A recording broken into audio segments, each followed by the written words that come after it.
Zach Lowe comes in. Zach, should the 76ers give the max to James Harden this offseason?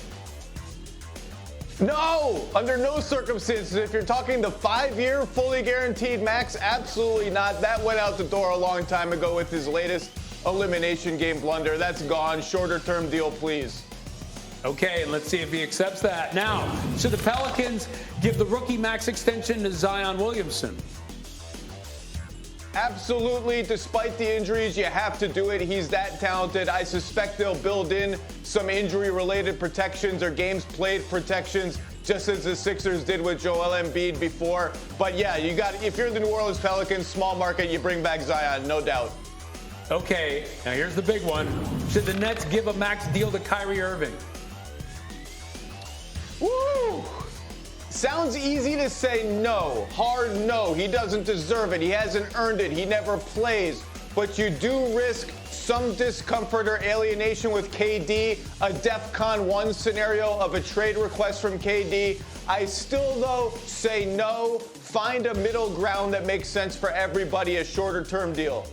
Okay, no with caveats. And by the way, Kyrie put out this, not put out, but he's got a reported trade wish list, including both LA teams, the Lakers, the Clippers, as well as the crosstown Knicks, the Heat, the Mavericks, and mind-bogglingly also the 76ers. None of those teams have enough cap space to sign him without Brooklyn's help, and sources said some of them aren't interested in acquiring him. Okay, so Woj, you were leading the charge on this story, that list. As you look at that list, does this make any sense to you? How do you process this? Well, listen, part of this is a negotiation. He has wanted that long-term max deal in Brooklyn. It is not available to him there. I think the one team with the most interest in Kyrie Irving are the Lakers. There's really not a sign-and-trade scenario with Brooklyn that makes sense. Of course, if the Lakers wanted to offer Anthony Davis in a sign-and-trade, of course the Nets would love that. That's not, but that's not going to happen. And so if you're Kyrie Irving, your way to get to the Lakers, very likely, would be to opt out of your contract next week and sign the $6 million exception that the Lakers would have available. Now, the difference between that and his opt-in with the Nets is over $30 million. They could clear cap space the next year. They would have Russell Westbrook potentially coming off their cap and sign you to a more lucrative long-term deal if things work out. But in most cases, you would say a player's not going to do that. He's not going to give up that much money. But Kyrie Irving did give up about $17 million last year in salary by not getting vaccinated.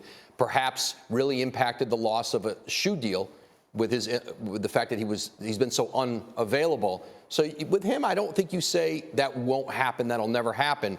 But I think that list in terms of teams like Dallas, Philadelphia, the Clippers, I don't think there's interest there. The Knicks, they have some priorities well ahead of Kyrie Irving. Jalen Brunson is what, with Dallas, is who they are trying to clear cap space to sign in free agency, not Kyrie Irving right now. Wow, but I can't see them turning down Kyrie if there's a possibility, because the Knicks seem to love that superstar talent. So, Zach, I look at this list, which just has me mind blown. Which team on that list, on that trade list, do you think is his best fit? Well, let's be clear. Uncertainty is Kyrie Irving's leverage right now. Uncertainty about Durant and uncertainty about his option. The minute on paper he opts in for next year, if he does, he would seem to relinquish some control to the Nets, who could just keep him. But he may say, I'm only opting in on the condition that you have a prearranged trade to one of these other teams. As for fits, I agree with Woj. The Lakers would obviously love to have him. Is there a 3-team trade where Russ somehow goes back to Oklahoma City in a salary dump? That seems complicated. The Knicks are an obvious fit if they think the Brunson situation isn't going to work out. Dallas may just outbid them for Jalen Brunson. We'll see.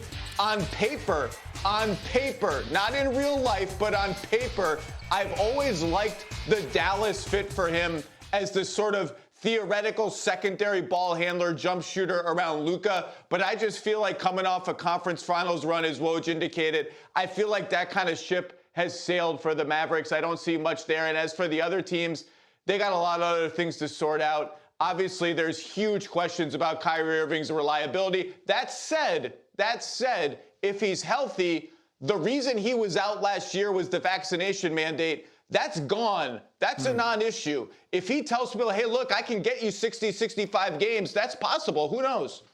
Wow. And the Sixers one has me mind-boggled just because wasn't the whole thing of James Harden leaving Brooklyn because of the Kyrie situation, and now Kyrie would be saying, hey, I want to go to Philly. I don't know. I can't even go there. But let me ask you, the other question here is KD, right? Yeah. What's the impact of all of this on KD? Yeah, listen, they came to Brooklyn together. They both still want to play together. And the difference between Durant and Irving right now, of course, is that Durant has a long-term contract that he signed last year. He's got 4 years left. Now, if Kevin Durant says, I want out and I want to be traded, if it's because Kyrie Irving opts out and leaves or there's a sign and trade and he leaves, Brooklyn would potentially be able to put together a trade package and get back a haul that might be historic in nature. You've never seen a player of Kevin Durant's stature at the very top of his game, at the very top of the league, who's under contract long-term, becoming available in the trade market. And so, remember, this isn't the transfer portal. You don't get to say where you want to go. Teams are going to line up and give maximum assets for Kevin Durant because they know he has to play for them. He can't leave in a year or two in free agency where you'd be left for nothing after you gassed all your best young players, all your draft picks. That does impact your ability to tell the Nets where you want to go play at 34 years old. But is this more about Kyrie leaving, or is it more about KD wanting to be on a winning team? So, for example, if it doesn't work out there, is KD fine being on the Nets if they can bring in or at least have somebody who's comparable to Kyrie and give him a chance to win? Well, I had been told in the last few days, Ryan, that scenario was exactly how Kevin Durant was looking at this. That if Kyrie left, well, the Nets would have to show them that we can reshape this roster and come back with a championship contender. I think that's an evolving thought process with Kevin Durant. I think that the Nets knew when they entered these conversations with Kyrie Irving about his future that there was great risk about what it meant for Kevin Durant moving forward if they weren't prepared to do a long-term deal, a long-term max deal with Kyrie Irving. Obviously, they've been willing to take that risk because Kyrie Irving has not heard from the Nets the idea about a long-term commitment. So all of it is very much up in the air, and I think there's going to have to be some dialogue here to see if there's a way they can move forward. But I think this is a very perilous time for the future of this Nets organization. And this great experiment with Kyrie Irving, Kevin Durant, them coming together, trying to win a championship in Brooklyn, it's not going great, Ryan. Yeah. Zach, what do you think about all this, especially the KD side? I agree with Woj. I think it's perilous is exactly the right word. You are 1 or 2 steps away from the entire thing going up in smoke, from you having lost James Harden, Kyrie Irving, and Kevin Durant in the span of like 6 months.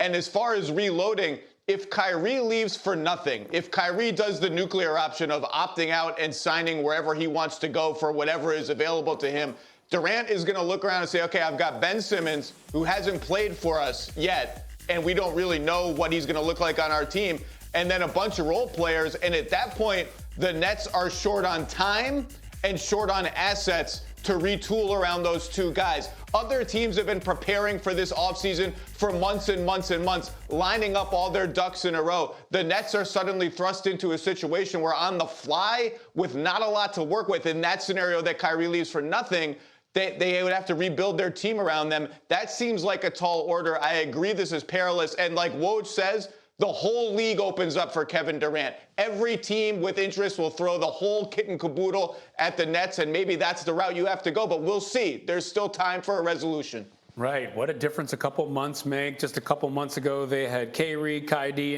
and Harden, and now no Harden.